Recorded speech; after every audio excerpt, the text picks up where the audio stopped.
climate change and the increasing number and severity of the disasters it causes is making electrical outages commonplace throughout the United States. According to recent government data, the number and length of power outages has grown dramatically since the start of the 21st century. Underfunded utility grids, fossil fuel-fired power plants, and increasing temperatures are wreaking havoc across America, with the average utility customer experiencing 8 hours of outage per year. And in low-income communities where local health centers serve the most vulnerable, these disruptions can be a matter of life and death. Federally qualified health centers and other local clinics provide primary and preventive care to patients of all ages in underserved and rural areas. All patients are accepted regardless of their ability to pay or their health insurance status. These facilities are not just healthcare providers, they are lifelines for patients who need prescription drugs, and they serve as first responders in area disasters. But because they often do not have backup power, the most vulnerable populations can be in trouble when the power goes out. Power outages mean electric medical equipment is stalled and refrigerated medicines can go bad. And yes, patients actually can die as a result. Federally qualified health centers need an accessible, low-cost, resilient electricity solution that does not rely on fossil fuels. I am proud to announce a commitment by Collective Energy to help ensure that the most vulnerable among us do not unduly suffer or die as a result of a power outage. Together with their partners, they will install solar generation systems and battery storage at federally qualified health centers, a system that will prevent financial loss and reduce energy costs for these clinics and enable them to serve their communities better. This work will begin in regions most vulnerable to planned and disaster-induced power outages and areas that are disproportionately burdened by chronic disease, racial and ethnic health inequities, and poverty. By developing financing mechanisms and an educational program, they will support the widespread adoption of solar and storage technology throughout the sector. Installing solar systems at federally qualified health centers can serve as a model for enabling energy cost savings, preventing healthcare disruptions, offsetting carbon emissions, and ensuring that everyone has access to health services even when the power goes out. Most importantly, this will improve and save lives, and it can be replicated in low-income communities everywhere.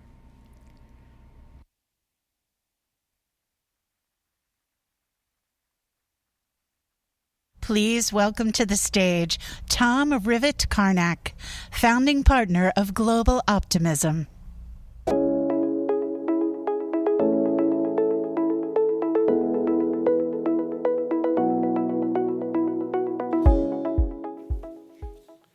Good afternoon, everyone. Welcome to this session on the climate crisis we're already in. This session could hardly be more important at this moment. If you think about the summer we've just had, record-breaking heat waves in 3 continents on the same day, right now a third of Pakistan underwater. The climate crisis has reached a point where, yes, we need to mitigate urgently, more urgently than ever, but we also need to focus on adaptation, to protect the most vulnerable, to integrate climate justice, to protect our infrastructure and our agriculture.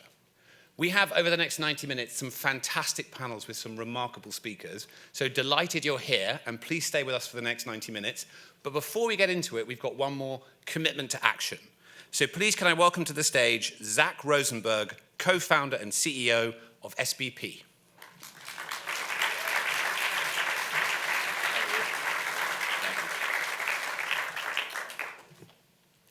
Years after a disaster, too many American citizens face an abyss of uncertainty as they seek to rebuild their homes and their lives.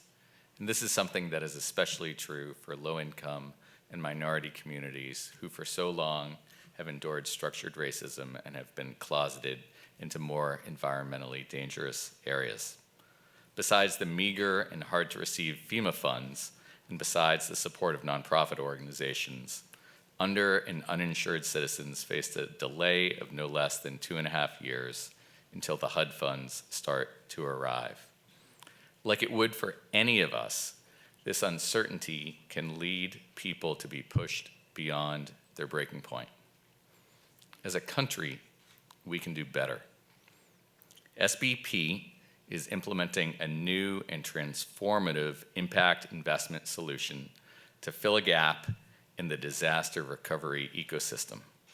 SBP has created a Recovery Acceleration Fund, a RAF, to reduce the amount of time it takes for financial support to reach under-resourced survivors seeking to repair their homes.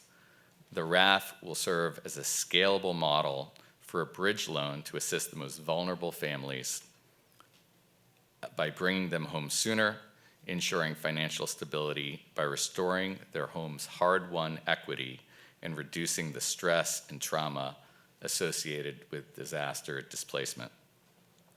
SBP is launching a pilot to rebuild 150 homes over the next 18 months and will scale this program to reach at least 1,000 homeowners over the next 3 years. This model, which will pay a 4% return to investors, will become the go-to model that states and cities use to base their HUD CDBG action plans on. And it will ensure that low-income and vulnerable homeowners start being served within months rather than years. Please join us. Thank you.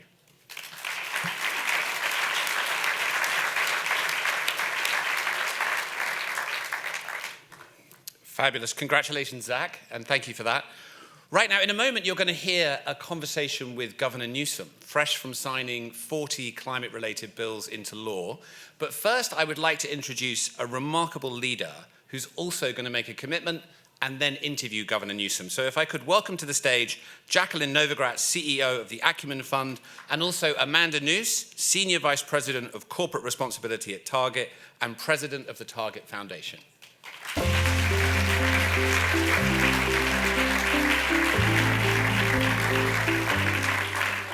Thanks, Tom, and thanks, CGI, for coming back. It's so exciting. I'm actually talking about a commitment we made last year to give just a quick update. A year ago, Acumen made a commitment for $5 million, which has been initially supported by the Target Foundation, really to accelerate, invest in, and create an ecosystem of green growth and circular economy models that are very specifically focused in India on some of the most vulnerable workers in the nation that are disproportionately impacted by climate crisis. As Tom said, adaptation is something we absolutely need to focus on. Take, for instance, the 4 million waste pickers across India, all working in the informal sector, highly dangerous conditions, impacted disproportionately by climate, whether it's through their houses being washed away in floods, the toxic fumes that they are consuming while they work on the trash piles, and nonetheless, by taking recyclable plastics and other elements out of the landfill, they're actually contributing to fighting climate change. The good news is that there's a new generation of entrepreneurs that are looking at these circular economy models, looking at regeneration, and trying to find ways to make business work in ways that put the dignity of some of our poorest citizens at the center. They're not that investable. And so what we're doing with Target support is building a series of accelerators where we're identifying the best models, accompanying those entrepreneurs and building capabilities so that we can build a pipeline where we will then use our patient capital, invest, and hopefully help build the next generation of business models and role models for the kind of new companies that this world needs, that puts the climate, gender, the dignity of work all at the center. Do you want to? We're only halfway there. Yeah. Well, thank you so much, Jacqueline, and it's a pleasure to be here. Through the Target Foundation, we envision a world where every family and every community has the means to really create and design the joy in their own life. And what we love about this partnership is it really fits nicely into our strategy. We have a long-standing philanthropic commitment at Target. It dates back to more than 100 years. And since 1946, we have been donating 5% of our profits to the communities, which today equals millions of dollars. What really resonated with us on this particular project is it aligns with our sustainability strategy, which is to co-create an equitable and regenerative future. And what we want to do is put our philanthropic dollars to work to really bridge the market gap on ideas that really will be at that intersection of profit, climate impact, and people impact. And in this particular initiative that Jacqueline said, we are so proud to partner with you. Jacqueline and Acumen has a long history of really thinking through it in terms of localized, community-driven programming that really allows them to work with experts on the ground to really unlock solutions driven by community. And the Green Growth Initiative, led by their team in India, really is at that intersection of, again, employment that's safe, but also that has a positive impact on people and the planet. So I just want to thank you for this partnership and just share, that it is really an example of us, again, continuing to partner in new ways with a shared mission and a shared value on how we can unlock a more sustainable future for all of us. So thank you so much for Acumen and for Jacqueline for this partnership. Thank you. Yes, appreciate that.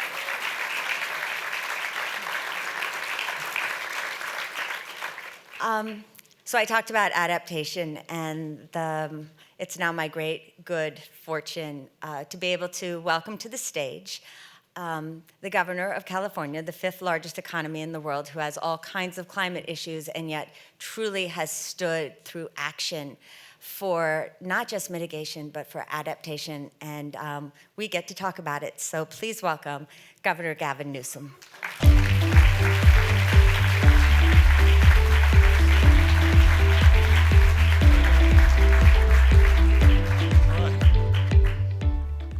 Music. I like it. How is everybody? I think there are a lot of people here happy to see you. It's a lot of very angry people. Yeah, I'd be angry too in this world. All right, let's start. We are acting. We're acting. Which is That's very right. cool. So let's just start, with everything that you've been doing and putting it into context, because we talk about California, but you really have had it all, from wildfires to the snow melting to water fights, the whole deal. We're the tip of the spear. If you don't believe in, climate science, you have to believe your own eyes. Places, traditions, lifestyles being radically changed in real time. Just think about it in the state of California, just the last few years, 3 towns have been wiped off the map. Greenville, Grizzly Flats, you recall a few years ago, Paradise. The extreme heat, extreme weather, extreme drought. The wets are getting a lot wetter, not just the dry is getting drier, and the hot's a lot hotter. And so we are quite literally the tip of the spear for this new reality.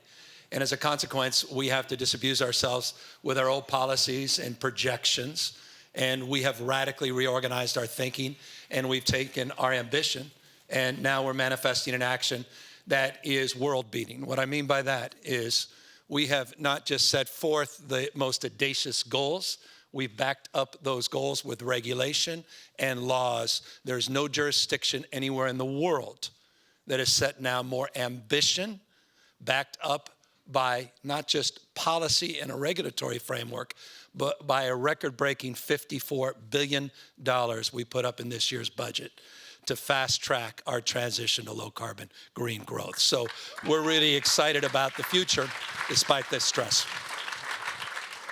It's truly awe-inspiring, and thank you from everyone. You talked, though, about resilient communities and protecting the most vulnerable. In specifics, it would be great to hear some of the things you're doing at a conference where we too often, at a world where we too often focus on mitigation alone. Yeah, look, I think it's that end. It's mitigation. You got to deal with the cards that are dealt, and we've got to actually address the issue. We've got to move our economy and move it off. Look, let me back up.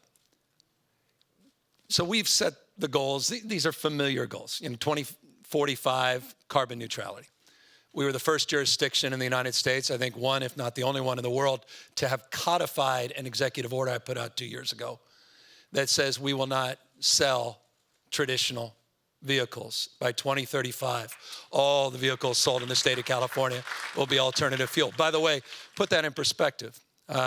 40 million people live in the state of California. It's the 5th largest economy in the world. But what makes California unique, and some of you may vaguely recall this, is California was established a waiver, a federal waiver, in 1967. Then Governor Ronald Reagan established a waiver from the federal rules and regulations that allows California to do more than any other state in the nation as it relates to tailpipe emissions. 17 states follow California's lead.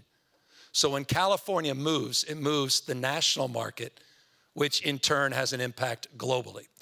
So just that single act will have a profound impact globally in terms of our transition, particularly on, for us, the number one issue related to the environment. It goes deeply to the issue of equity, goes to the issues of mitigation and adaptation, and that is what happens, the tailpipe. 41% of our emissions in California, 41% come from the tailpipe. So if you're gonna get serious about greenhouse gas emissions, you've gotta get serious about converting your fleet. We already have 16% of all the automobiles in the state of California are electric vehicles already, 16%, roughly half the nation's electric vehicles. And put it in perspective, the Biden administration, to their credit, they deserve tremendous credit, but they just announced for California in their new EV package, it was significant, but $58.6 million, $58.6 million for electric vehicle infrastructure. We just passed a $10 billion budget at the state level. So it gives you a sense of how serious we are about moving this transition. Now, that said, we're dealing with a mega drought over the western United States, 1,200-year mega drought, 7 of the last 10 years. We've been in extreme drought. That has an impact across the spectrum, not just economically, not just from a health and safety as it relates to safe drinking water, as it relates to our economic climate, particularly as an agricultural state, but also impacts our energy grid. Mega drought impacts megawatts. We just went through an energy crisis this month, a few weeks ago, the likes of which we couldn't even have imagined 2 years ago. And 2 years ago, we threw out the old projections and we came up with these crazy projections that we didn't think we'd see in our lifetime. 18 months later, 10 days of flex alerts, record-breaking utilization on our grid, went right up to the edge of breaking our grid, but it didn't. This transition worked, and you know what worked? Batteries. The largest power plant in the state of California is batteries. The largest installed battery storage in the world is in the state of California. We were 200 megawatts 2.5 years ago, just shy of 4,000 today and just winding up. This low carbon green growth transition was stress test in an extraordinary way with a 10-day heat dome where we had 125 degree temperatures in the state of California, 125 degrees in September. But we were able to not only keep the lights on, but to keep our wits and our commitment to now accelerate the transition. Deal with the mitigation, yes. Adapt, sure, to this extreme new reality, and that goes to what we're doing on drought and our water portfolio strategy, $8 billion we put up. It goes to wildfire resilience and forest management, vegetation management, and suppression strategies and technologies. And it goes to this. We became the first jurisdiction that we know of in the country, maybe the world, that's coming out with a heat index.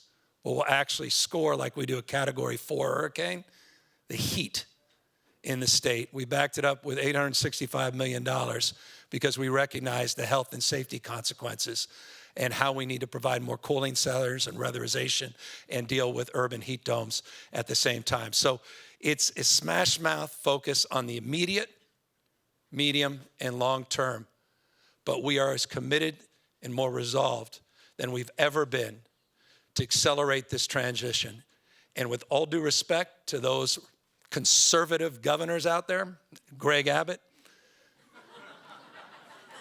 And others, they're as dumb as they want to be. And they're just doubling down on stupid, and we will not follow their path. We're going in a completely different direction.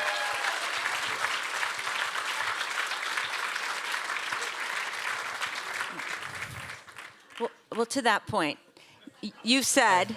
Should be more political. I am on You're the doing a ballot good this job. November. Be careful. Yeah.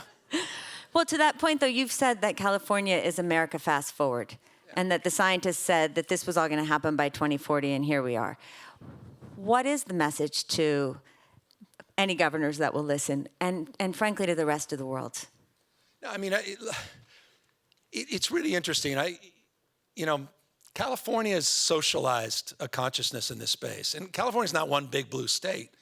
If you look at that state, if you looked at the map of California, it's 2/3 deeply red. 26 of our 58 counties went for Donald Trump overwhelmingly. You have a coastal concentration of population that, quote unquote, makes it blue, but there's a consciousness throughout California of these new realities. Again, even if you don't believe in the science, your thermometer is not a Republican thermometer, yours is not a Democratic thermometer. There's certain realities, lived realities, experiences. We all love our kids, and they're choking up as we're all heating up. And all of us, I think, are starting to understand the consequences, the severity of being in denial. Now it's no longer even denial. I think the real opposition is delay. But there's resolve now, and there's a deep sense of fear that comes with the loss. And when I talk about lifestyles and traditions, folks that wanted to go back with their kids or grandkids to do what they did with their grandparents, or, their loved ones go to Yosemite this year, 2 occasions, we had to shut it down. All of a sudden now it's coming home in a deeper and more profound way. But one thing that's also come home is there's no longer a debate about where the puck is going. There's no longer a debate about this or that. We have 6 times more clean energy jobs than we do fossil fuel jobs already in California. 200 headquartered EV companies in the state of California, 43 that are in manufacturing. It's one of our fastest, largest exports. We want to dominate in this next global industry. This is about not just electric power, it's also about economic power. And is that the message? That's the message. We're out of time, unfortunately, so I'm not even allowed to ask you one other question. No, we're done. We're done. But I would love to just... No, I can't. I won't. Break the rules. Well, you're so effective at just hammering change through. And you do have a state that's red-blue. And are there messages that pull people together? Is it based on fear? Is it based on possibility? If you could do it in negative 1 minute, it would really help me. But how do we think about that at this time of such division? I'll be candid with you. It just was, and thank you for mentioning. I just signed 40 climate bills. But but that's not even impressive. What is impressive in the negative sense is that I still am signing so many climate bills. It's California, after all. These entrenched interests, we may be dominated by Democrats, but many of us are wholly owned subsidiaries of the fossil fuel industry. I mean, they play hard. They just filed, we did a setback bill, 3,200-foot setback bill for health and safety. They just filed a referendum yesterday, big oil. These guys aren't going away. So there's a commitment here, not a passing interest. We say about life in every way, shape, or form. The difference between success and failure is those that are committed versus those that are interested. Interested people find excuses. Committed people find ways of getting things done. I had to, and I'll end on this, and forgive the language, I had to jam my own Democratic legislature in the last few weeks of our session to get these 4 critical of the 40 climate bills done. Had I not done that, all those special interests would have prevailed again to deny and delay. So I don't want to overstate how challenging this is, but nor do I want to understate the significance and severity of this moment. We have to meet this moment head on, and we owe it to our kids and grandkids. And I believe, final words, in the power of emulation. Once a mind is stretched, it never goes back to original form. That power of example, and California wants to lead. We want to be that example for the rest of the world. Wow. Thank you guys very, very much. Thank you. In a time of too much talk, thank you for your action.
That was quite a wake-up call from the governor in terms of the moment we're in, right? 125 degrees in September, 1,200-year heat event.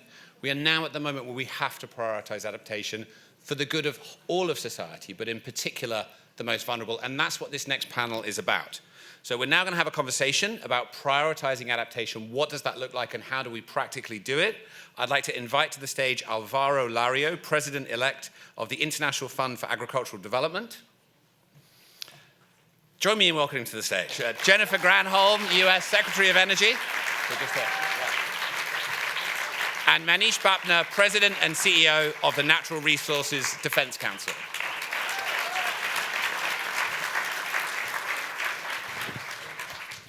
Fantastic. Well, this is very exciting. Good to see you and delighted to be engaging in this conversation with you. Manish, it would be great to start with you. The governor highlighted there some really real risks that are being faced, and also just the necessity of how do we prioritize those transformations that we need to make while we still have the chance. So it would be great to just kick off by hearing you talk about the realities that we're facing around the world and what we now need to do to prioritize adaptation. Yeah. Great to be here. And for those who may not know, Tom co-hosts a podcast called Outrage and Optimism. And I think that actually captures so well my feeling about this topic right now. Outrage at what we're seeing all around the world. You mentioned that earlier, 3 continents, heat records at the same time. And everyone here knows what's happening with just 1.1 degrees of warming. But a bit of optimism, looking at a room that is absolutely full, wanting to talk about resilience. This is a new thing. Years ago, this room would not have been full. There's been a need to begin to elevate the political visibility on adaptation in the same way that we've seen with mitigation. And this is the biggest kind of opportunity for us to start to do this. The reason why it's been so tough, one, people thought if we spoke about adaptation or resilience, moral hazard problem, we wouldn't concentrate on mitigation. People thought that adaptation, climate impacts were happening some other country, somewhere in the future. That's starting to change. But people don't know what to do in terms of how to respond to climate impacts. But perhaps most importantly, we know that those that are hurt the most by climate impacts are those that are the most vulnerable, that did the least to create those problems. So this issue of power and asymmetry of power lies at why we haven't seen greater attention to adaptation. The one point I'll make is 2-3 years ago, we set up a global commission on adaptation. It was chaired by Ban Ki-moon with Bill Gates, Kristalina Georgieva, 30 people kind of all around the world, came out with a report, 3 key messages. The economic case for investing in resilience is compelling, right? An ounce of prevention, right? That we need to integrate risk resilience across how we look at growth, across how we look at development. It's not something as an add-on. It needs to be centered in how we think about the future. And finally, we need to get a lot more clear about an action agenda on resilience that mirrors the action agenda we have on mitigation. Fantastic. Thank you, Manish. So that action agenda on resilience, I think, one of the sharp ends of that is the energy system. And actually, when you think about, and the governor made the point, keeping the lights on, he said that because it's remarkable. It's hard to do, right, in some of these heat waves and extreme heat events. So Jennifer, as Secretary of Energy, it would be great to hear you talk a bit about the vulnerabilities of the US energy system and what's being done to meet those vulnerabilities and make it more resilient. Yeah, so to build on the optimist theme, of course, we just passed these 3 major bills in the past year, which gives us the ability to do all of the above in a way that we have never done before. The Inflation Reduction Act, the Bipartisan Infrastructure Law, and the CHIPS and Science Act. Honestly, we are so optimistic at the Department of Energy because of the ability to incentivize not just governments, but the private sector to get really in the game of deploy, deploy, deploy. So to your question, the thing that keeps me up at night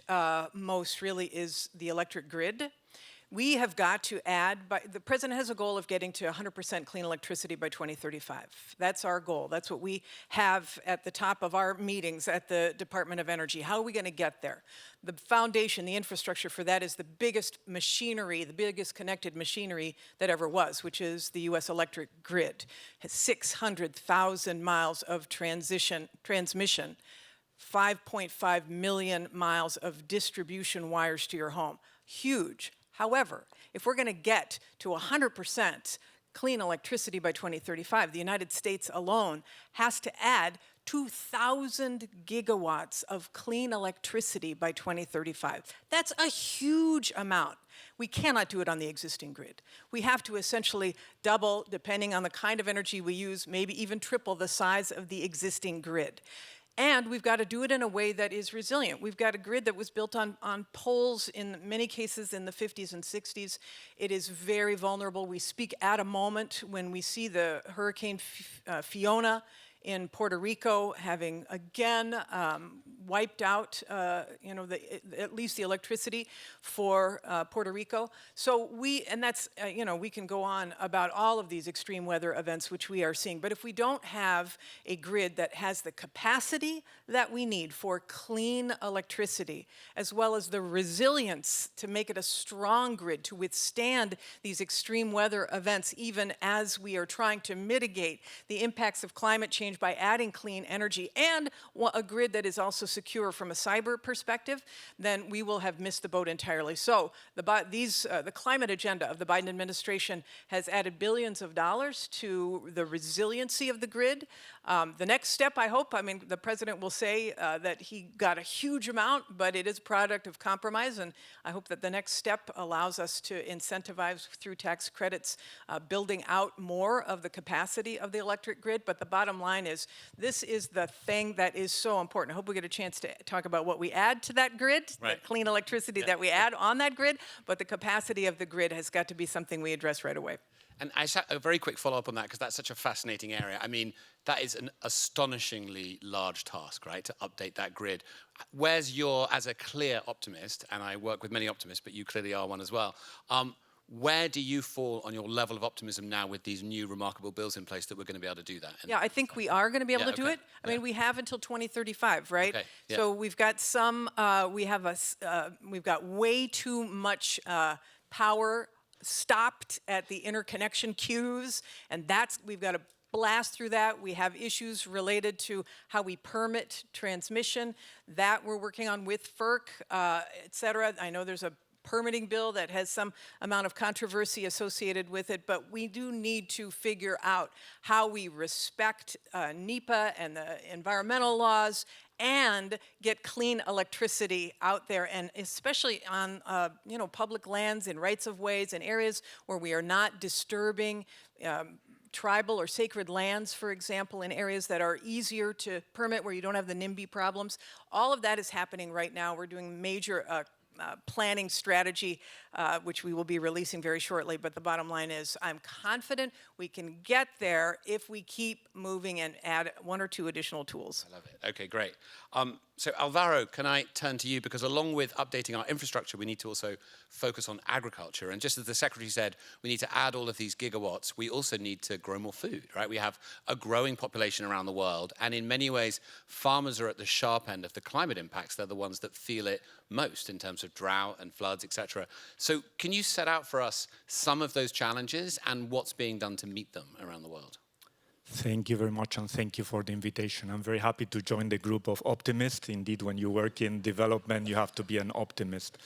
So actually, IFAD is an institution we work with the poorest in the poorest countries of the Afghanistan, Somalia, Yemen. And if you imagine an IFAD project, basically you fly to the capital, then you take a bus or whatever it is, and then you take another into the mountain, and that's where our projects are. So basically the very rural poor, the ones that we target are the poor rural women, poor rural youth, indigenous people. So we really work in very difficult contexts. So what we're seeing actually is that many of them, we have the difficulty that in the global north, actually the governments are now stepping up because climate change is affecting all of us, global north, global south, but many of these are actually falling into the brink of poverty. We see a big link between food and climate, and that's where I think climate adaptation is fundamental. We are working with many of the governments, and for every $12 that is invested into mitigation, $1 is into climate adaptation. And then the rural poor, actually the small-scale producers, receive 1.7% out of the overall climate finance. So in that sense, we are making a plea to really making sure that they can adapt. The type of projects we are looking, just to give you a flavor, for example, in the Great Green Wall across the Sahel, Côte d'Ivoire, Mali, Senegal, and so on, we are encouraging, for example, the farmers to actually be able to access loans so that they can adapt to the climate, water capture, drought-resilient type of seeds. So that's very fundamental. I was also meeting the president of Niger 2 weeks ago, and we are doing a very cool project, family farming developing project, whereby actually we're encouraging farmers to plant grasses, plant trees, so that they can restore their watersheds, which then conserves soil, conserves water. It increases their yield. So for example, it increases their yield of cabbage, onion, tomatoes by 40%, sorghum 75%, millet 79%. So actually it makes a whole difference for a person who's earning $2, $3. Imagine that type of productivity. So climate adaptation can make a big difference in the rural poor. Yeah. And so just to go one step further into that, I mean, that shocking statistic about 12-1 in terms of adaptation to mitigation, and mitigation is underfunded, right? So we know that's the case anyway. So think about how far underfunded adaptation is. I'd just love to hear you talk a bit more, because I'm part of some of these discussions around the climate negotiations, and there's a lot of resistance and resentment that the 100 billion was never really delivered as expected. It's creating a big north-south divide. And here we have agricultural adaptation, which requires even more capital. What's your life like as you go out and try and raise money and get more financing into this? How are you finding it? Are people receptive to the need for more financing and finding creative ways to deliver it? Or are you sort of struggling to find your optimism in that area? I remain an optimist. Great. But I mean, the global north actually responsible for 92% of the share of the emissions. So that's the reality. At the same time, the actual needs for the developing countries every year until 2050 are around 300 billion per year. So that's actually a massive figure. From our side, we believe that money is not enough. So we encourage to work with public-private producer partnerships. So it's a 4P, whereby we actually look at as a food system approach. If you only, for example, conserve soil, it's not enough. You're fixing one side, but not the rest. It relates to energy, it relates to infrastructure. So you need to look at all of the aspects in the entire value chain. Thank you. Manish, can I come back to you with a question? So it's very easy to think of mitigation and adaptation as polar opposites to each other, and it's a zero-sum game, and either money goes into mitigation or it goes into adaptation, and we kind of need to move beyond that dichotomy and find a way in which both are incorporated. And actually, in many ways, protecting the most vulnerable provides the democratic mandate to do mitigation, right? You can't do one or the other. So you're a deep thinker on these issues. I'd love to hear you just talk a bit about how should we think about climate justice in relation to adaptation and mitigation? Yeah, no, it's a great question, and I'll pick up maybe 2 points. One is actually picking up Alvaro's point in the exchange around finance, because I think one of the things that's quite different about adaptation than mitigation is that adaptation, tends to be, when you think about vulnerable communities, you think about building resilience, there may not be as obvious a market rate of return. So the need for public money becomes absolutely critical. And that's where your reference to the 2009 commitment that Secretary Clinton made in Copenhagen is so relevant. That $100 billion commitment that was supposed to be met by 2020 has not yet been met. We're still in the 80s, and it's 2022. And so what Tom was referring to is that was a compact made between the developed world and the developing world that is yet to be met. We need to get that gap filled to make sure we get money to the most vulnerable. And just to applaud or recognize the administration's efforts to try to do that, President Biden put forward an $11.3 billion climate finance package in the FY23 budget. Congress now needs to do its job. The second point I would make just on climate justice is we oftentimes tend to think of resilience in a top-down fashion. We need to reframe it and really start to invest in locally led adaptation, locally led resilience, to engage local communities. We've been doing at NRDC quite a bit of work on extreme heat. We worked in Ahmedabad, which is a city in western India. In 2010, they had a really bad heat wave. 1,300 people died. We worked with the Indian Institute of Public Health, with the local city government, with local community groups. How do we prepare cities to face extreme heat? We looked at infrastructure like white roofs. We looked at water distribution. We looked at training public health officials. How do you improve coordination between agencies in the city government? Developed a city-level heat action plan. And when a similar heat wave struck in 2015, only a couple dozen, still too many, but 2 orders of magnitude less deaths. We need to see more of that. Now that's getting replicated across India through their National Development Management Authority. We need to see more scale, more replication of locally led, community-based projects that tap the wisdom of local communities. That's climate justice. Fantastic, thank you.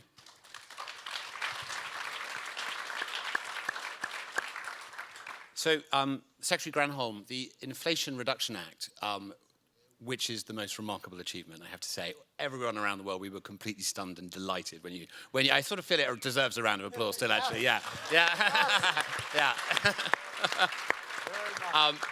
But it's obviously, as well as the infrastructure bill, focused largely on mitigation. But I've heard you and others talk about the co-benefits that can actually deliver benefits for mitigation and adaptation. I'd love to hear you talk about some of those co-benefits and how that works. And also, just as a second question, I know that the DOE has taken on President Biden's Justice 40 commitment. So how are you also prioritizing the most vulnerable? Yeah, thank you for asking me that second question, because I'm going to pick up right on what you said. Because for many of you, who've been following this, on the president's first day in office, he signed an executive order that required that 40% of the benefits of our climate efforts should be received by disadvantaged communities. And so for all of us, all the departments across the federal government, we've been trying to figure out how do we systematize that? How do we embed it in our structures? And so, for example, the bipartisan infrastructure law and the Inflation Reduction Act both have tax credits and they've got competitive grants, right? And so in order to be successful in a competitive grant, we've embedded in the evaluation 20% on whether you've got a community benefits agreement, whether you are advantaging a group that has as a frontline group or a fence line community. For the tax credits, inside the law, you get extra points if you locate a clean energy project, assuming that you have consent, in a community that has been disadvantaged. And the meaningful engagement that is required, and I underscore meaningful, must be a bottom-up strategy. This is so, we've created a whole new office because of this emphasis, and we are hiring up people, by the way, and if you know folks who are really interested in community organizing on the ground in disadvantaged communities for clean energy, because for so many, I mean, there's this huge amount of money for, just as one example, on weatherization of people's homes who are, who could really benefit because it reduces their costs. And now on top of that, it's not just insulation, it's not just new windows, it's not just LED light bulbs, it's also electric heat pumps, geothermal heat pumps. It is, solar panels on the roof, really helping people to eliminate their bills. But a lot of communities, in order to access this, we need folks who can help to share the benefits. It's just because something is passed doesn't mean that folks know how to access it. And often if they're applying for a grant, for example, it is complicated. And so for any of you who are engaged in philanthropy, and I know a lot of you are, supporting efforts specifically related to getting these benefits to disadvantaged communities across the country, environmental justice communities across the country, is so exciting, and we are all in on it. So the 40%, we have 140 programs inside of the Department of Energy that track this. You've got to be transparent to know whether you're meeting the 40% and all of that. But it is, the Department of Energy has been a research and development and small-scale demonstration office up till this year. And now we are doing deploy, deploy, deploy. It is a whole new muscle that we are exercising. Particularly, we haven't had offices embedded in local communities or haven't had people on the ground. This is what's so exciting about trying to heal the world. Some tikkun olam, trying to repair the damage that has happened to communities that have been disproportionately negatively affected by pollution and by having their communities bisected by infrastructure, for example. So we want to be part of that change, and we want y'all to be part of that change as well. We are hiring up for those of you who know folks who may be looking, spread the word, because we have a whole a climate corps. We're hiring 800 people to be able to be part of that climate corps with all kinds of skills, from engineers and project managers to folks who would be working in the communities. So climatecorps.gov, just FYI. And just quickly, on the mitigation and adaptation, I mean, things are changing so fast on the ground out there in the world because of these extreme weather events. We know we've got to move, we've got to adapt to new forms of power, for example. I mean, hydroelectric power used to be the most basic, reliable power, and in many cases we're seeing these dams lose water, and the hydroelectric power is not even as reliable. So our focus is on adding the basic power that we know, making it clean, dispatchable, so making sure that renewable energy has battery storage to be able to do this. What kind of batteries? These are parts of the research and development arm. We have a series of energy earth shots. I know some of you have been involved in the Bloomberg earth shots. Well, we are taking a whole new look at the technology reaches to be able to get to those. One is long duration storage to reduce the cost by 80%. One is green hydrogen to be able to reduce the cost, to make that a dispatchable baseload power, making sure that there are no externalities. One of them is removing CO2 from the atmosphere, carbon dioxide removable. One of them is enhanced geothermal, the heat beneath your feet. It's reliable, it's baseload power. We just got to bring the cost down, super important. So, and one is offshore floating wind turbines. We think this is, offshore wind, huge opportunity, both for deployment as well as reducing the cost. We've got to do some technology reaches. So we're putting billions of dollars into these solutions to make sure that we can get to these goals by 2050. In addition to solar and wind and all the other stuff. I love someone who feels they have to talk at that speed to get all the good stuff in. That's fantastic, yeah. Sweating already. All right, so we only have a couple more minutes, and you all have so much experience that we haven't been able to tap here. So I'm going to end with an open question that builds on the fact that Manish made the point about my podcast at the beginning. So if we can close, thinking about where we are on adaptation, the road ahead, what we've not yet done, what's still to do, what gets you outraged and what makes you feel optimistic? Manish, let's start with you. What gets me outraged is the fact that right now we're actually globally not responding to the compact that the world has made with the most vulnerable countries and communities. I absolutely inspired. We need more of hers globally. Right? That type of enthusiasm, that type of messaging around, but we need to deliver. So that's the outrage, is the extreme events and what that means for people. The optimism is genuinely that we're beginning to recognize that resilience is not something for someone else, and it's not just about charity. It is, this makes good economic sense. Someone mentioned, Alvaro mentioned, the benefit cost ratio 4-to-1 for a wide range of investments in resilience. This is just good growth. It's good development. And just to close, I know we're running out of time, with something my son told me a couple of months ago on the optimism theme, that pessimists might be right more often, but optimists win more often. Great to see the optimism on this one. Alvaro, can we go to you? What makes you feel outraged and what gets you optimistic, particularly on the agriculture side as you look at this? So I would say on the optimistic side is that there's an international community awareness of the importance of resilience. We have been working on resilience for 40 years, and we cannot drift from crisis to crisis. Actually, it's much less costly to tackle it right now, to invest in the medium term. And I think there's an acknowledgement that we need to change how we produce food and how the food finance architecture is going. On the challenge, obviously, the amounts we are talking about are very big, but probably much less costly than what they would produce. Just finalizing with the example of the president of Niger, he was telling me his population will grow by 2.5 before 2050. They don't count young people below 18. Actually, they say below 15, which I found quite funny. But the reality is that we need to find opportunities for these people. Otherwise, you just have more conflict, you have just more migration, so we need to find opportunities for them. Thank you. Secretary, I'm slightly nervous to ask you what you're optimistic about, just for the sake of time, because I know it's a lot, but I would love to hear what gets you outraged and what makes you feel optimistic. I am outraged by the weaponization of energy that is happening in the EU with Putin's outrageous invasion of Ukraine and shutting off the spigot.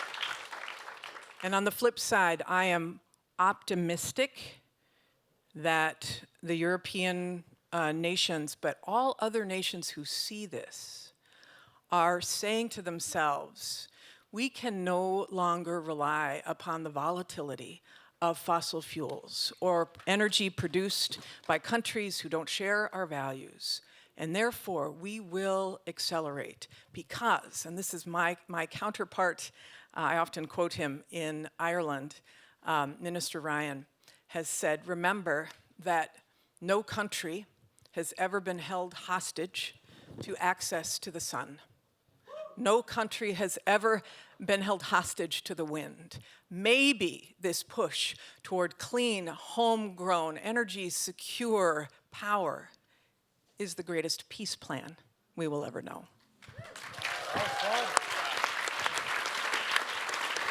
Fabulous. Well, thank you so much, Alvaro Lario, Secretary Granholm, Anish Bapna. Thank you very much.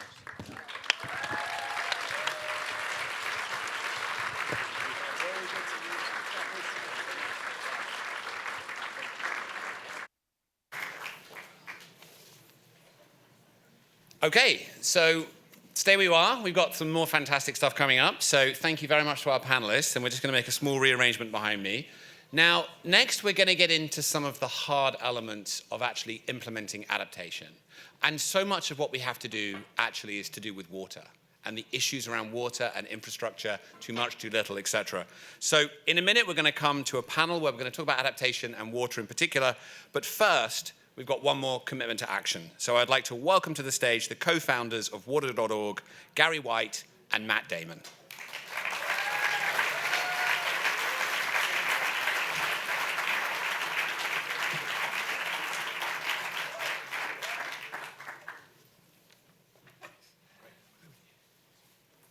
Hey, everyone. So we're excited to share our commitment to action, water.org's most important initiative yet. It's grounded in our understanding that the climate crisis is a water crisis. NASA, which keeps a pretty careful eye on this planet, says that water shortages will be the key environmental challenge of the century, and people who already struggle with access to water will be hit first and worst. Imagine your only source of water is hours away and it goes dry, or imagine you rely on rainfall to grow crops to feed your family and the rains don't come. We're looking at famines, water wars, mass migrations. unless we invest in getting people in poverty the water and sanitation solutions they so desperately need, unless we invest in their resilience. And the good news is we know how to do this. Thanks to Water.org's local partners, millions of people have already been able to invest in taps and toilets at home, rainwater harvesting, water storage. These are local, resilient solutions. And they've done this through microloans, more than 10 million to date, and these loans have been repaid at a rate of over 99%.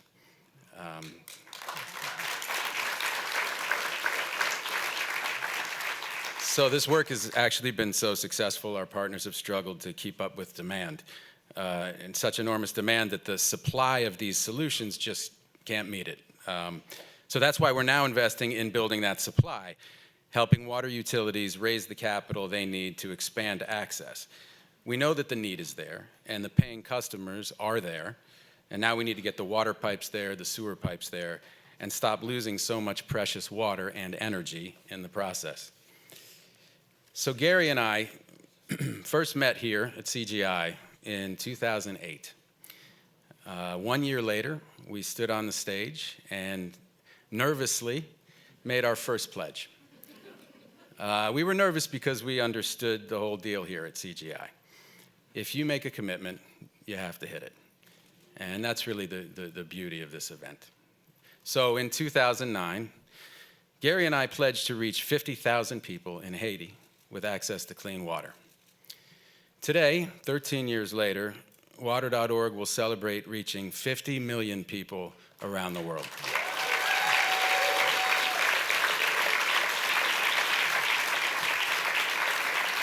And we're not done yet. We're not nearly done.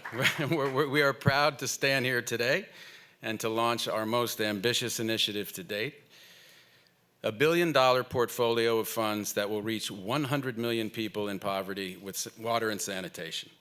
And to launch this water and climate initiative, we need $50 million in philanthropic capital. And just yesterday, Amazon made an extraordinary announcement. They are donating $10 million to this effort. Just incredible. So thank you to everyone at Amazon who made that happen, and we invite others to join in, donors and investors. Just think, people living in the world's poorest places have proven that they can be a part of their own solution and that they're willing and able to buy in. As little as they have, they are prepared to buy in. So the question for us is, are we? Thank you.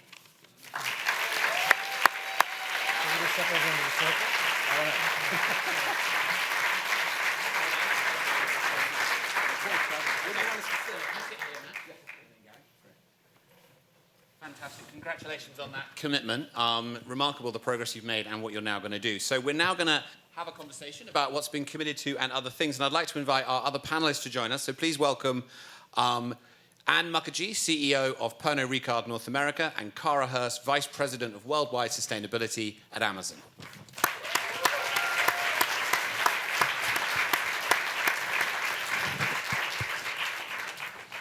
Fantastic. So we're going to start with water. And Gary, I'd love to start with a question for you. You're a water and sanitation engineer. What kinds of water shocks are we now seeing, and what will we see continue to happen as the planet continues to warm? Well, I think what we're seeing is if climate change is a shark, then water is the teeth, right? And what we're seeing is extreme weather events, as everybody knows. But I think what we see is how it's lived out through the lives of people living in poverty. You know, we have helped 50 million people get access to water and sanitation, but what if they backslide? And if we see this starting to happen, then we really have to double down, both in terms of the adaptation, helping people get more resilient access to water and sanitation, which is part of what we're doing. But we also know, at the end of the day, when we talk about climate refugees, these are really water refugees. These are people who are moving, migrating from one place to another and stressing our social systems in all kinds of ways because that water source that they maybe had last week that they were using is now gone. And so that's where we see this intersection between water and climate. And the solutions that we're looking at are both in terms of adaptation, but also in terms of mitigation. There are a lot of underlying kind of carbon issues with water in terms of the infrastructure, leaky pipes. 35% of water that flows out from pipes around the world gets lost in the process, leaks out. Carbon that's used to get that water where it is and leaks, that's carbon leaking out of those pipes as well. So there's lots of issues around wastewater treatment. Wastewater and waste that goes untreated, contributes more greenhouse gases than all of the cars in the U.S. combined. So we need to look at this from the bottom up, from an equity perspective, but we also need to look at it from the top down in the mitigation. Great. Thanks. And Matt, first of all, thank you for your leadership on this issue over so many years. You've made such a difference in this area. So it's been, very remarkable. We've heard a lot on these panels about how the impacts of climate change are affecting the most vulnerable amongst us. Could you just go one level deeper from what Gary said on how the water crisis is playing out on the most vulnerable? Sure. I mean, I think Manish said it really well. But I mean, none of us are immune to climate change. But clearly, the most vulnerable, the people that we serve are going to feel it first and worst. And Gary mentioned the backsliding that we're trying to stop. But also, for us, it's like these weather. I mean, everyone's talked about Pakistan, Bangladesh, the people in Jackson, Mississippi, are living under a water boil order right now. Right. These kind of things are going to keep happening, floods and droughts, and so we just really need to build, to mitigate these kind of future impacts. We have to build stronger and more resilient water systems. That's really it. That's kind of the 30,000 level. Yeah. Coming from Europe, I have to say we've seen that firsthand this year, right? I mean, Europe is usually so wet in the summer, and there's been a ban on using water across much of Northern Europe. It's been remarkable. And wildfires in the UK, I mean, we never thought we'd get to this point to see it. And water is the sharp end. I love what you said about if climate change is the shark, then water is the teeth. Cara, can I also ask you to come in here? You've just made a very big commitment to partner with water.org. You're leading Amazon's sustainability efforts. Can you talk about that commitment and what that's going to mean for you in your partnership with water.org? Absolutely. Yeah. And thanks for having me as well up here. We at Amazon have been following the science on climate change, as have so many of you in the room, for a long time now. And we made a commitment through the Climate Pledge, which we're partnering with Tom and Christiana on, to be net zero carbon by 2040. That's across our global operations. It's a big commitment on our scale and our size. And of course, that starts with massive decarbonization of our own operations, huge operational changes, trying to pull together work in the hard-to-abate sectors across the built environment: steel, concrete, cement, aviation, transportation. Some things that are really difficult to work on. But of course, climate change involves social equity and justice issues. And when we were learning about the work of water.org over the past few years, it was so compelling what Gary and Matt and the entire team behind them have done on the ground in terms of learning from community, coming up with solutions. And we knew that's the kind of organization we wanted to be in partnership with. And then the vision for the fund is big and ambitious and bold, and I love that. And it certainly speaks to our invention culture. So we've been working with water.org since 2020. We've already worked across India and Indonesia and empowered water access for about 250,000 people. So this work is ongoing, and I just think the vision for the fund is so incredible, the numbers to see that ahead of us, to be able to reach people and to connect for us holistically these issues between, water is not an environmental issue, it's also a social issue. It involves gender equity, it involves so many different aspects of our fight for a healthier, more livable planet and cleaner communities, which is what we all want. So it's just been an inspiring partnership, and we're really, really proud to be working with you all. Fantastic, thank you.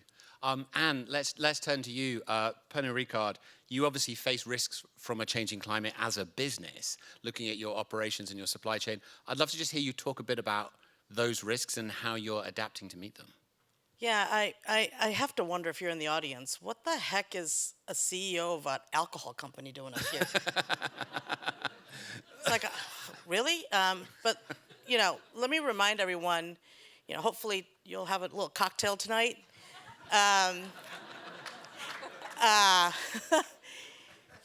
Make it a Jameson. But no, look, when you're grabbing a cocktail, you don't think that you're actually drinking an agave plant. When you're drinking bourbon, you're not thinking I'm drinking corn and wheat. While we may sell alcohol, at the core, we're an agricultural company. And our heart is a people company. We like to unlock the magic of human connection. And that connection is not just with other people, but the planet. This is not what we do, it's who we are. If we don't do this the right way, we don't have a business, period. It's gone. And so, for us, this is not just an option, it's how we run the company. And, I'd say one thing that's really important to me. As a CEO, of course, I have a fiduciary responsibility on return on investment. But I think we now live in a world where P&Ls, you have to think about return on responsibility if you want that P&L to be sustainable. And, one thing I'd say is to the CEOs out there, hire people that are hungry for bringing together climate and nature as a part of their business. What do I mean by hungry? I grew up in India. I had water rationed. I got sick from bad water. I almost died. I had only, 8 hours of electricity some days to study for my board exams. I know what it's like. So hire more people like us. Because when you have people who are passionate about this because of their life experiences, they can use the power that they have. And I'm very grateful for the position I have because now I have a sense of responsibility. And so hire more people like me and unleash the power of what experiences people have lived through to change tomorrow.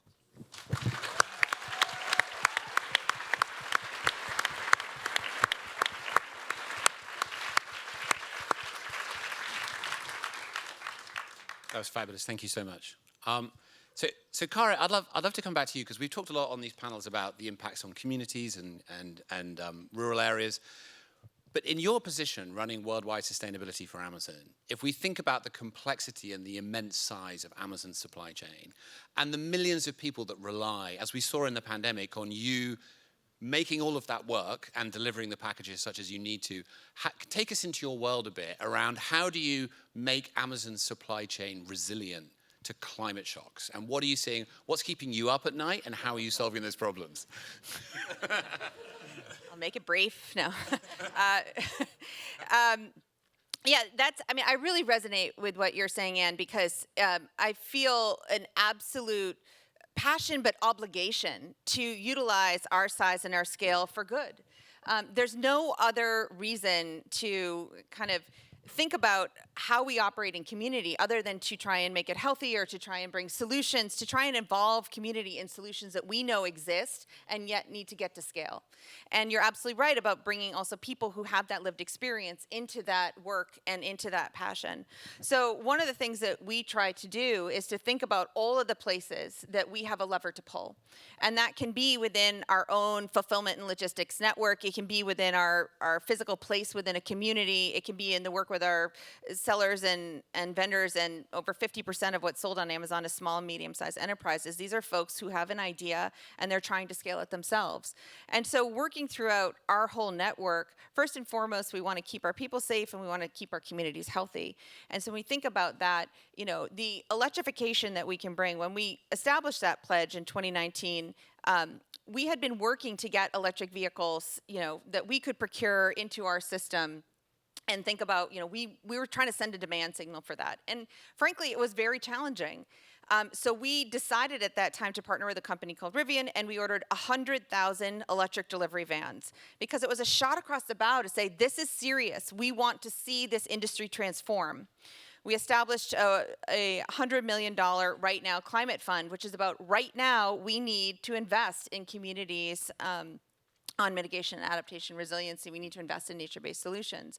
So we're trying to use our scale, and then we made it a pledge, of course, because none of this happens alone. None of this happens unless we share what we're doing and we share solutions together, and we invite others in and encourage that dialogue. So a big part of what we're also trying to do is to open up, in an open data environment, in a solutions environment, to tell people about what we're finding is early stage decarbonizing technologies that we're investing in through different funds, and to share that learning and say, we think there are solutions out there, but they're not at scale yet, and we don't have any more time. We need all of us to go faster, and we need to be investing now. So part of what we're trying to do is to continually send those demand signals, because that's one lever we can pull, and then to create a community where there's more dialogue about how that happens. And then I think the third and final key piece of that is to find partners that you trust and you value and who also follow the science and who are thinking very, very big about those solutions, involving community in that as well, and willing to go out and evangelize that. Sometimes we go on these panels and people think, well, that's, more platitudes or whatnot, but what I think you can tell we're all very passionate about, and the panel before us, is this has to happen now, and we need more and more people involved in those kind of solutions and involved in investing and scaling up and doing this today. Thank you. And I'm just going to stay with business for a minute and then come back to water. And just listening to what Cara said, that obviously very different business, but you're clearly so passionate about using your business for just and inclusive growth and engaging all sorts of people. Can you comment as well on the transformation of your business and supply chain, meeting those shocks, but actually also engaging? And it's a big question, but yeah. It's a huge question. Yeah. So, look, we as a company, as an industry, we're facing everything else that everyone's facing. And I think most companies are now figuring out, I got to think differently if I'm going to survive, right? Yeah. Here's what I would say, and I think it's an appropriate quote for this session. I grew up in Kolkata, and Mother Teresa, who is a giant in herself, she made a great quote. She said, "The oceans are made up of many drops of water. And if it weren't for every drop of water, that ocean would not be an ocean." And what I mean by that is, I think sometimes we under-leverage the people in our own company because they think they're just a drop. What difference can they make? But I will tell you, as a company that sources 100 ingredients from 66 countries, and we think about this every day, and the ingenuity of the people on the ground will blow your mind. I have this young 28 guy who distills our TX whiskey in Fort Worth. He graduated from, Texas, and he knows crops better than anyone. And so we partner with our farmers, and he's coming up with regenerative farming techniques where we now have corn that we can grow in 90 days. And he has to convince these farmers, and that's a big risk for them. So what do we do as a company? We pay that risk. So if it doesn't work out, we pay for it. Because we got to get people on board. So what I would say to everyone is, unleash your people.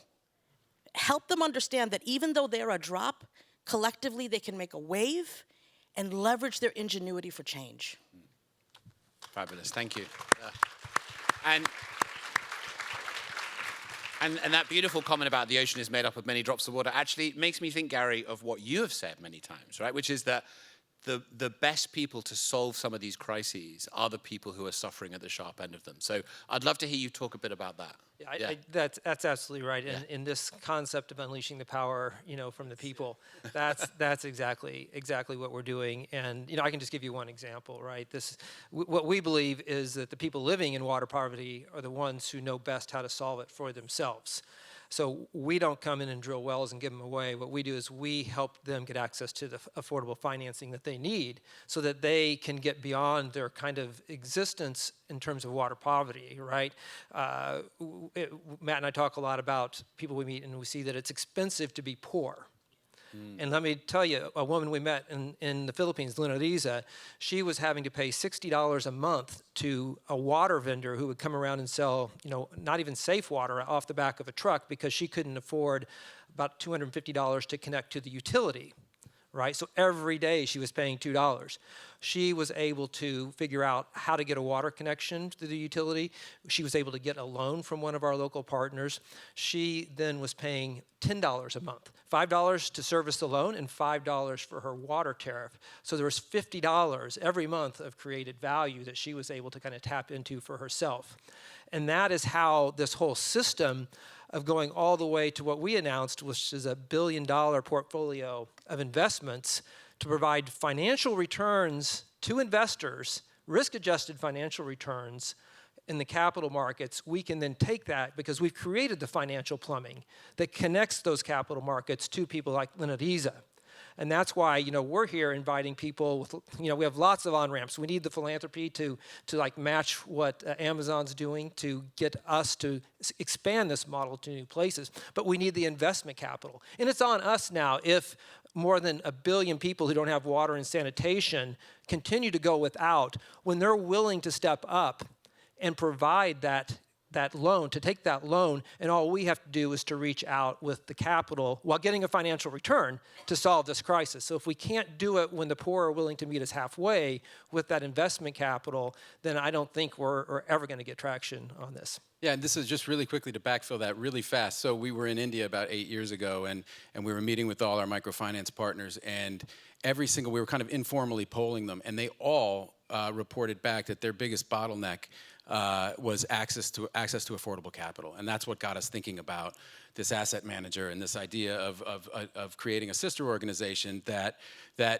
tapped the social impact markets, right? And we knew that there was money out there, people who wanted to do good, in the world while doing well financially, and so we knew that the impact that we'd have, because the model's now been proven. I mean, it's 10.6 million loans now. I mean, they pay back at 99%. That's just what they pay back at. And so that was how this whole idea was born. And that's what's really behind this latest commitment. So I just wanted to throw that. Yeah, thanks. And what I love about that is kind of what happened with renewable energy, right? I mean, if all the world's problems were solvable with profitable solutions, that's something we should applaud, right? And that's the only way we actually solve them. I'd love to just also ask you, I mean, there seems to be so much momentum in this space, right? How do we keep that momentum going and keep taking it to the next level? Yeah, oh, wow. Well, first, I think by remaining optimistic, you've talked a lot about optimism and pessimism, but because if you leave with anything today, I hope that you would leave with this idea that this problem is entirely solvable, not theoretically solvable. It's solvable now, and we know what to do. It's just a matter of matching our effort to the task. The other thing I would say is that it just to echo what Gary said, is that the people who are most affected by this are the ones who are the solution, and they are the solutions to their own problem, and that's philosophically what underpins all of our work. And that is also something true that I hope you can hold on to. And just trying to, our work kind of nudges the market toward them and then unleashes their own power to solve their own problems, and we just get out of the way. And so the success of water.org has just been really the success of these 90% of our borrowers are women, because this disproportionately affects women and girls. 90% of our borrowers are women. These are heroic women who are one after another to 10.6 million times over solving their own problems, and it's just really amazing and a privilege to be a part of that. And finally, really quickly, I would just say, I know we're running out of time. I can see the clock. I'm going to try to do it in -1 minute. If you're new to this, right? We've been coming. We're OG CGI. But it really is a special thing, and I just want to encourage you, if you're somebody who's found yourself with a platform or with having had success, and you've come here because you're interested in grappling with some of the bigger issues that face the planet, I would just say, please don't let fear of being embarrassed, don't be afraid to engage. I remember President Clinton said to me 20 years ago, you have to turn towards the problem. And I thought, well, it's kind of obvious. And it's like, but no, there's actually a kind of a really deep idea behind that. and if you're relative, you find yourself in, you're kind of successful in your core business, then well, maybe you don't want to feel uncomfortable. You don't want to feel like you're not the smartest person in the room, because normally you are, and you're putting yourself back in a position that you've been working to get out of your entire life. And it's really important that you do that work, because it's important to start, because that is how these things are going to get solved and fixed together. It's putting all of our effort against these problems, and all of these problems will yield. And I hope you leave with that in mind as well.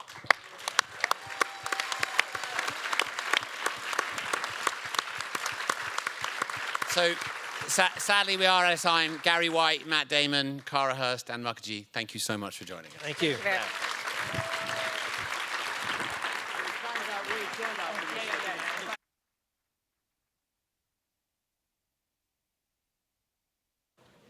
Stay where you are. We're getting to time, but we just have one more small conversation for you, and you really don't want to miss this. So, one of the big things that has changed over the last few years has been the remarkable rise of young activism, and young people that have taken to the streets with courage and determination and really changed the conversation on climate.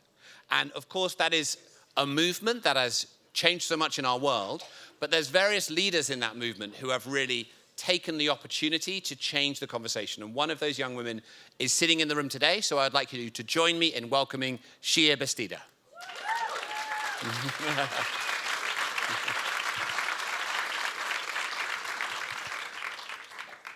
Welcome, Shia. Lovely to see you. Yeah. Likewise. So Shia, you're from a town in Mexico that's been impacted by climate change in some quite serious ways. I'd love it if we could start by you just sharing your personal story about where you came from and that place that's your home. Well, first of all, thank you so much for having me, and thank you for listening. I am from a small town in Mexico called San Pedro Tultepec, and it's about 40 minutes west from Mexico City. And it is what a lot of academics call the perfect storm. The mixture of pollution, mixture of infrastructure that bisected us, that's what I heard earlier, Mexico City taking away our water, and in 2015, flooding that my grandmother of 80-something years had never seen before. But that is not the only thing that I saw in my community. I also saw resilience and a philosophy that is called, my community is called the Otomi Toltec indigenous community. So it's a philosophy of reciprocity for Mother Earth. I do come from a different worldview, one where my grandma taught me that if we take, we must give back, that we must think of the past 7 generations to ensure the stability of the future 7 generations. Many of you in this room, I think we are in a moment when we not only need more ambition, but also a new paradigm. And when I saw that my community was not only being affected, that my generation was going to be the most impacted, but also that my parents had been working on climate since 1992 when they met at the first Earth Summit there. Yes, my parents have been in it for a long time. I knew that I couldn't wait to grow up and graduate and do something about the climate crisis. I knew that I had to step up. And I think a lot of young people are feeling that way. And we shouldn't feel like we have to leave our youth behind and join a movement and mobilize millions of people around the world. But here we are. And the reason why is because this is an era of transformation. And youth are critical for that transformation because we have imagination. And all of us have to embrace that. So that's why I'm here today. Thank you for having me.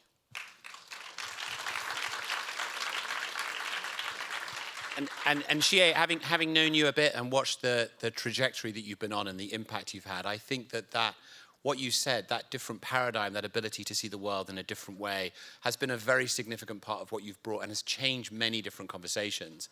I'd love to hear you talk a little bit about, we've heard today about some of these impacts around the world, the way they're affecting the most vulnerable, and we've seen that the response so far is insufficient. And that as yet, we are not finding the courage and the change perspective to stand in solidarity with those communities that are facing these impacts. Why do you think that is? And how can we find that courage and determination and different worldview? I am going to share something that I don't think many people have heard before. I think this is why we have failed to truly adapt to this crisis that is affecting people all over the world, but primarily frontline communities. The academy and the writing on the climate crisis is largely focused on the end of the world, on the apocalypse, on what's coming in 2050, in 2100. But for many communities, the end of the world already happened. For indigenous communities, the end of the world already happened. For Puerto Rico, right now, 1 million people without electricity, the Caribbean, 3.3 million without electricity. Do you think that is not the end of the world? But we have persevered, we have come out of that. We have learned, we have knowledge, we have stories that change culture, that change narrative, and that's what has been missing in these rooms. The people who have stepped on the other side of their ending worlds. And only that is gonna get us to realize that the climate crisis is not coming, it's here. And we have every single day to deal with the ending world, and we have to step above that and keep going and start pushing the solutions that have been shared in this room, which I'm actually really surprised to hear everything that was shared today, because I came here being a little skeptical, and not because I'm angry, but because I was disappointed by world leaders and companies, and the tide is changing. And I am proud to see that today, because I have never come into a room and said that before.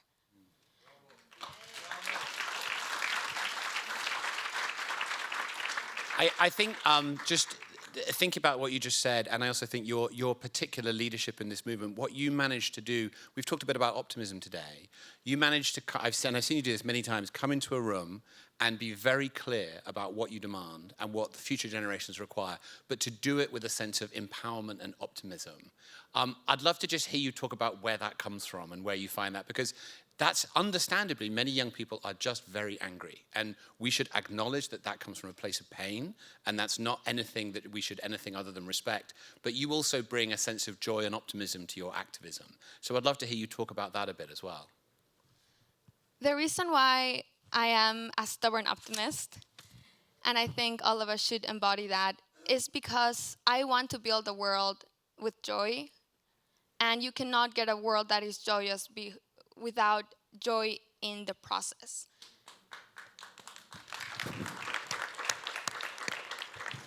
And yes, we're angry and disappointed and hurt and scared. I think I really want to share that the other day I was doing some math.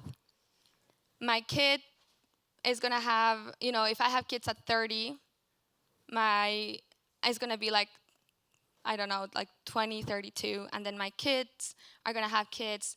My grandkid could make it to the year 2100. They could be 70 years old in 2100. So a person that I'm gonna know, a person that I'm gonna love is gonna be alive in 2100. We have not thought about targets that go beyond 2050, maybe 2030, 2035. We need short and long-term targets, and I need you to promise me that my grandkid is gonna be okay. And that is why I'm doing this. But I'm not gonna do this and come to cry to you or come and shame you. I'm gonna do this and tell you that we can do this, because we have to change the entire world together. It's not gonna be my generation that's gonna be the last generation that can do something about the climate crisis. It's gonna be all of us who are alive today, who have a stake and influence in your specific industries, who are gonna say, I don't care about who I am in this board or this presidency or this anymore. I am a human being in this planet who has a challenge to overtake. And we all have to do it together. And I think we need that moment to process and sit down with our own thoughts and think about our kids, think about the future, think about Mother Earth, and the fact that it's been a one-way relationship with Mother Earth. And everything I want to do in my entire life as a purpose is to make sure that we leave this world better than we found it. Yeah.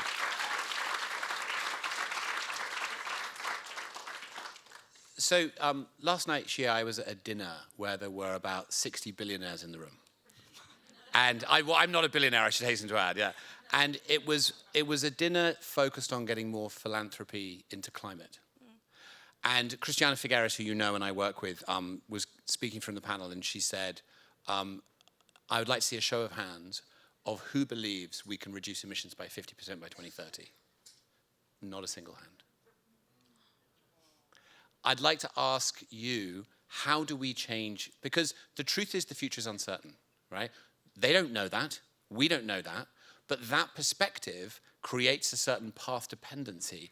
How do we change that and get a bit more of the stubborn optimism you just described, a bit more of the grit, which we see so clearly in you, that this is our moment, and this isn't a choice for us, right? This is absolutely a necessity, whether we have coral reefs or tropical glaciers or a livable climate in 50 years, 500 years, or 500,000 years, is dependent on what we do in the next 5 to 10 years. We can't afford that luxury of thinking this isn't possible.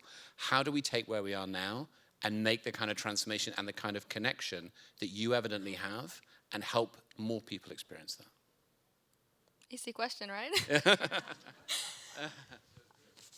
I think that, I think about it this way. I have commitments for next year, and I finish university in 2 years, and after that I need to do this other thing, and next week I have another panel, and after this I have a dinner. We all have commitments, and our lives are based on our following commitments. Think about a time in your life where you're done with those. Maybe you have just a lunch schedule for tomorrow, and you go to that lunch, and then you're free. What would you do with your life, with your purpose, if you had an endless possibility of choices and no commitments that tie you down? And now think about all of those commitments that you have, all the important people you're going to talk to, all the people who you're going to have lunch and dinners with and cocktails with, that I cannot go because I'm 20 years old.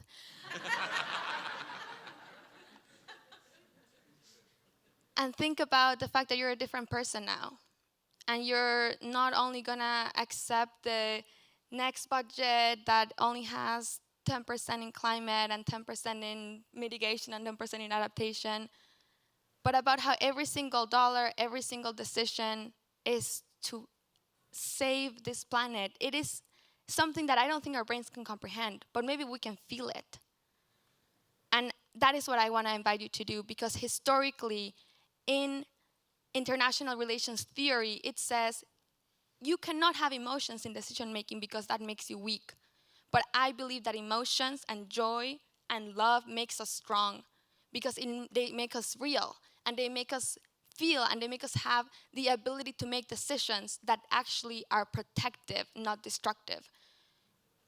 And so that is what I want everybody, not only in this room, but everybody in this planet, to realize. We cannot be tied down anymore. We have to be free and have the ability to choose to love. And I want you to promise me that you'll do that, because I will promise you that I will keep fighting forever.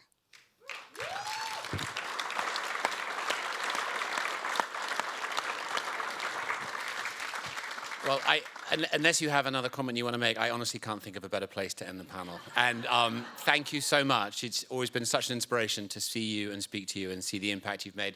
Thank you all for staying. I think we've all learned a lot. This has been a fabulous discussion. Really appreciate your participation. The plenary starts in a few minutes. Thank you so much.